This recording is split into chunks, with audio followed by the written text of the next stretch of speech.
Let's start with the facts. I don't intend this video to be an attack on Jag Comics Plus. Aside from being a much bigger channel, his video was fun to watch, he's a pretty good speaker, and he got me to read a couple of comic book series that I ended up really enjoying.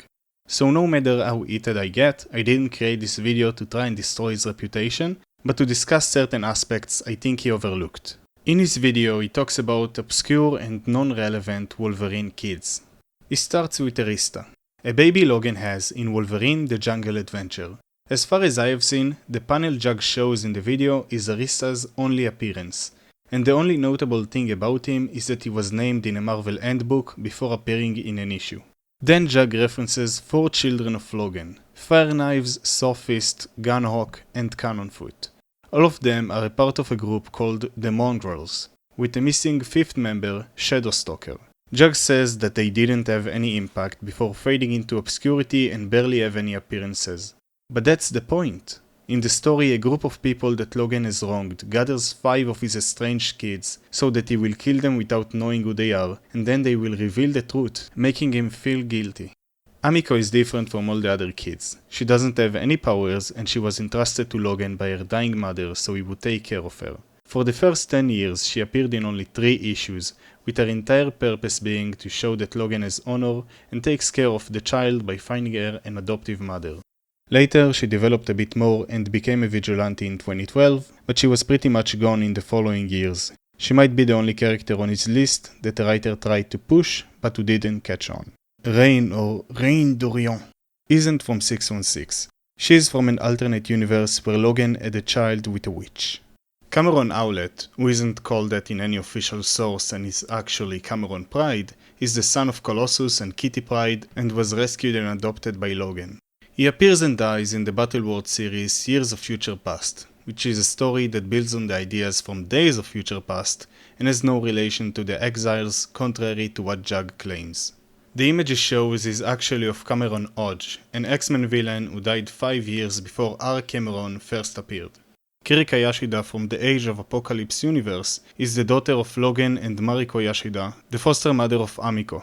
However, Jag shows 2 images of regular X-23 instead. I don't get why he grouped Wild Thing and Torrent instead of Wild Thing and Saberclaw. Fun fact, Wild Thing and Saberclaw are F-siblings coming from the same universe. Earth 982, which is mostly known for Spider-Girl, had a couple of other runs like J2 where these 2 characters appeared and continued to do so until the universe started to die down after 2010. Torrent is the daughter of Logan and Storm from a 90s What If issue. Unlike the fan art Jag has shown, she doesn't have claws. Jimmy Hudson is the son of Logan and Magneto's wife from the Ultimate Universe. Hulk Jr. is not the son of Logan and She-Hulk, he is the son of the Hulk and She-Hulk. Yes, in a world where they are still cousins, from the storyline Old Man Logan. Logan adopts him after killing his entire family. Finally, I don't understand why Reyes Darkholm, the son of Logan and Mystique from the future, is an edgier, more confusing version of Daken. My point with this list of Wolverine's children isn't just to pad the runtime of this video, it's to ask, what's the point? The main universe children he presents are mostly dead. The living ones are Arista, who appeared in only 1 panel, not an entire issue, and Amiko. The reason many of these alternate universe characters exist is that telling stories where a hero makes a different choice or falls in love with someone else is a common trope in American comics. Both Marvel and DC have entire comic book lines that focus specifically on these ideas, and with universe creating events like House of M, Flashpoint and Age of X-Men, you are bound to encounter new children of old heroes. In the video he states that many of these kids have potential and were forgotten.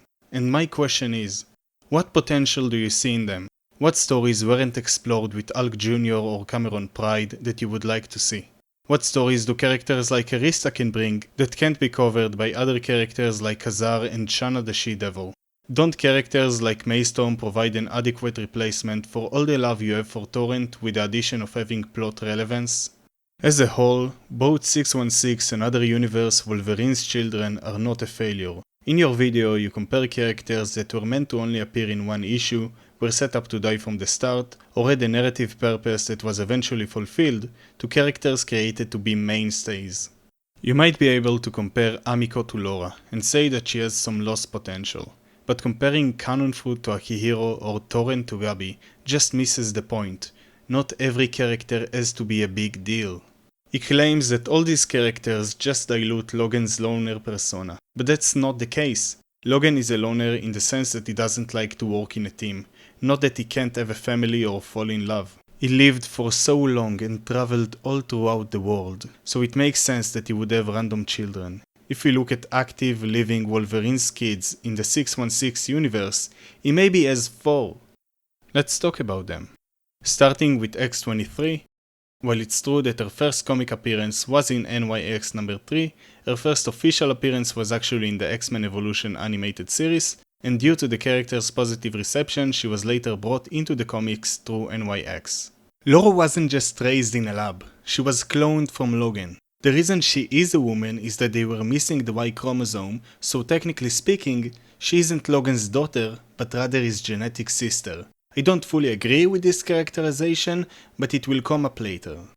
Anthem in post here. I got it wrong. The current canon states that X-23 is now 100% the biological daughter of Logan and her mother Sarah Kinney. However, I don't agree with this retcon, as it clearly wasn't intended in her initial appearances. It's not just that she was raised as a weapon, she was conceived as one. The Innocence Lost storyline delves into this, where her mother struggles to convince herself that the girl she gave birth to is just a weapon. And Jug is right. Compared to anyone else on the list, she stands out as an outright success in terms of character development, longevity, and impact. Jug confuses Deccan's name with his mother's. His name is Akihiro, and the word Deccan means mongrel, a slur given to him due to his Canadian heritage. His mother's name is Itsu, though if she has a last name, I couldn't find it. I have less to say about Akihiro as I haven't read a lot of stories with him, but Jug pretty much gets early Akihiro. He is a morally grey anti-hero who blames his father for a lot of things in his life. The list Jug provides of all the other kids can help him expand on Akihiro. He is the one who set up the mongrels, intending for Logan to kill them. I wonder why Akihiro called them that. Honey Badger, first of all, has been Scout since 2019, so that's her correct name. Jug's description of her as a cheerful and adorable Wolverine isn't wrong, but Laura isn't much different. By the time Gabi appears, Laura is already a happy person. That's the reason she keeps Gabi as a daughter/little sister. Gabi is more cheerful, but that's more because she is a child. Also, she is not Logan's child, she is Laura's clone, so either she is like Laura, a genetic sister to him, or his grandkid. The last one is Amiko, which we have already talked about. My issue with his description of these characters is that it's incomplete. Talking about the failure and success of Wolverine's children and stopping in 2015 is a mistake. In 2016, Laura was cloned 10 times, so depending on how you view them, Logan has 9 more children, grandchildren, or genetic sisters.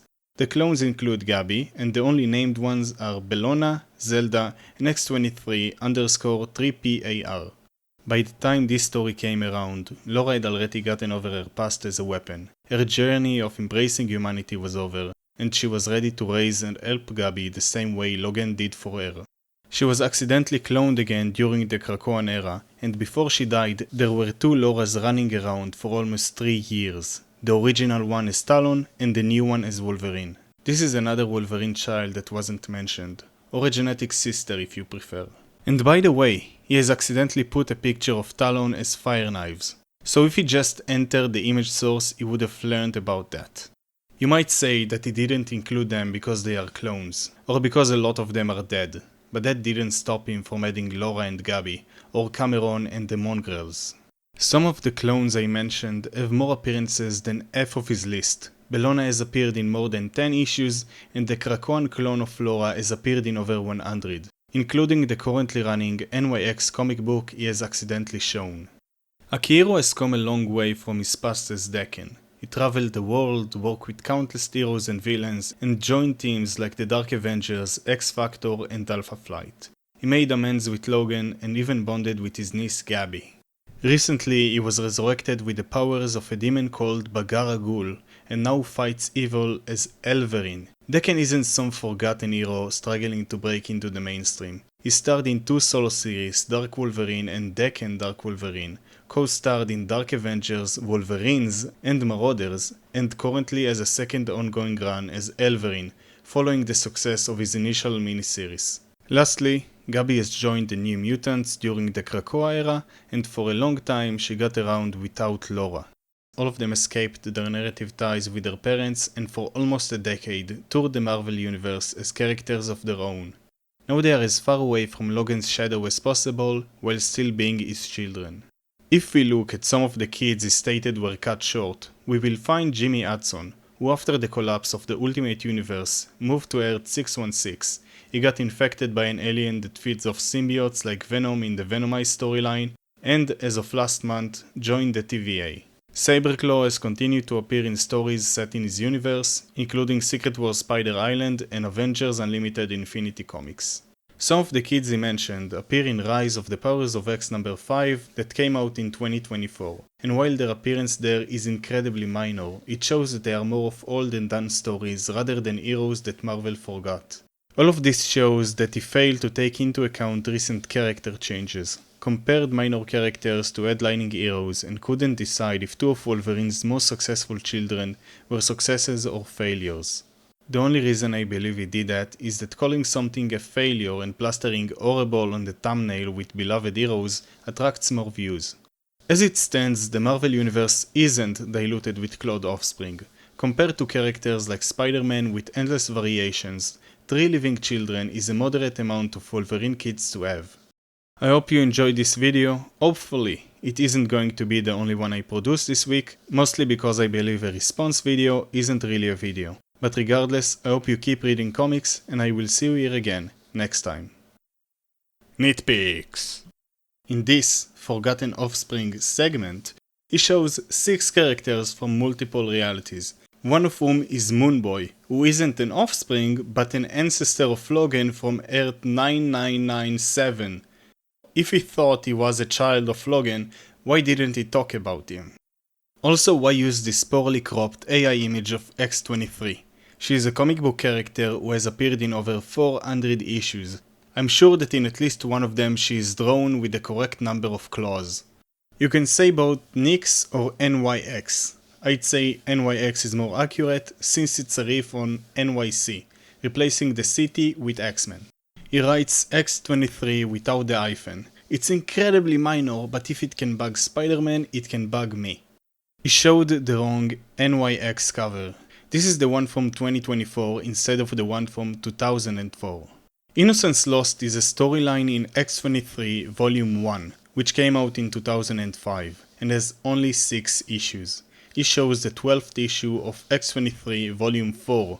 This is a really weird image. I don't know any artist who draws like this. So I found the original panel, then I googled Wolverine and Itsu, and found this tiny pixelated photo. I upscaled it, and voila! The same result. While Akihiro's first full appearance is in Wolverine Origins number 10, his first appearance is actually in Wolverine Origins number 5. And why would you use a variant cover to show an issue, especially when the original cover is so simple and beautiful?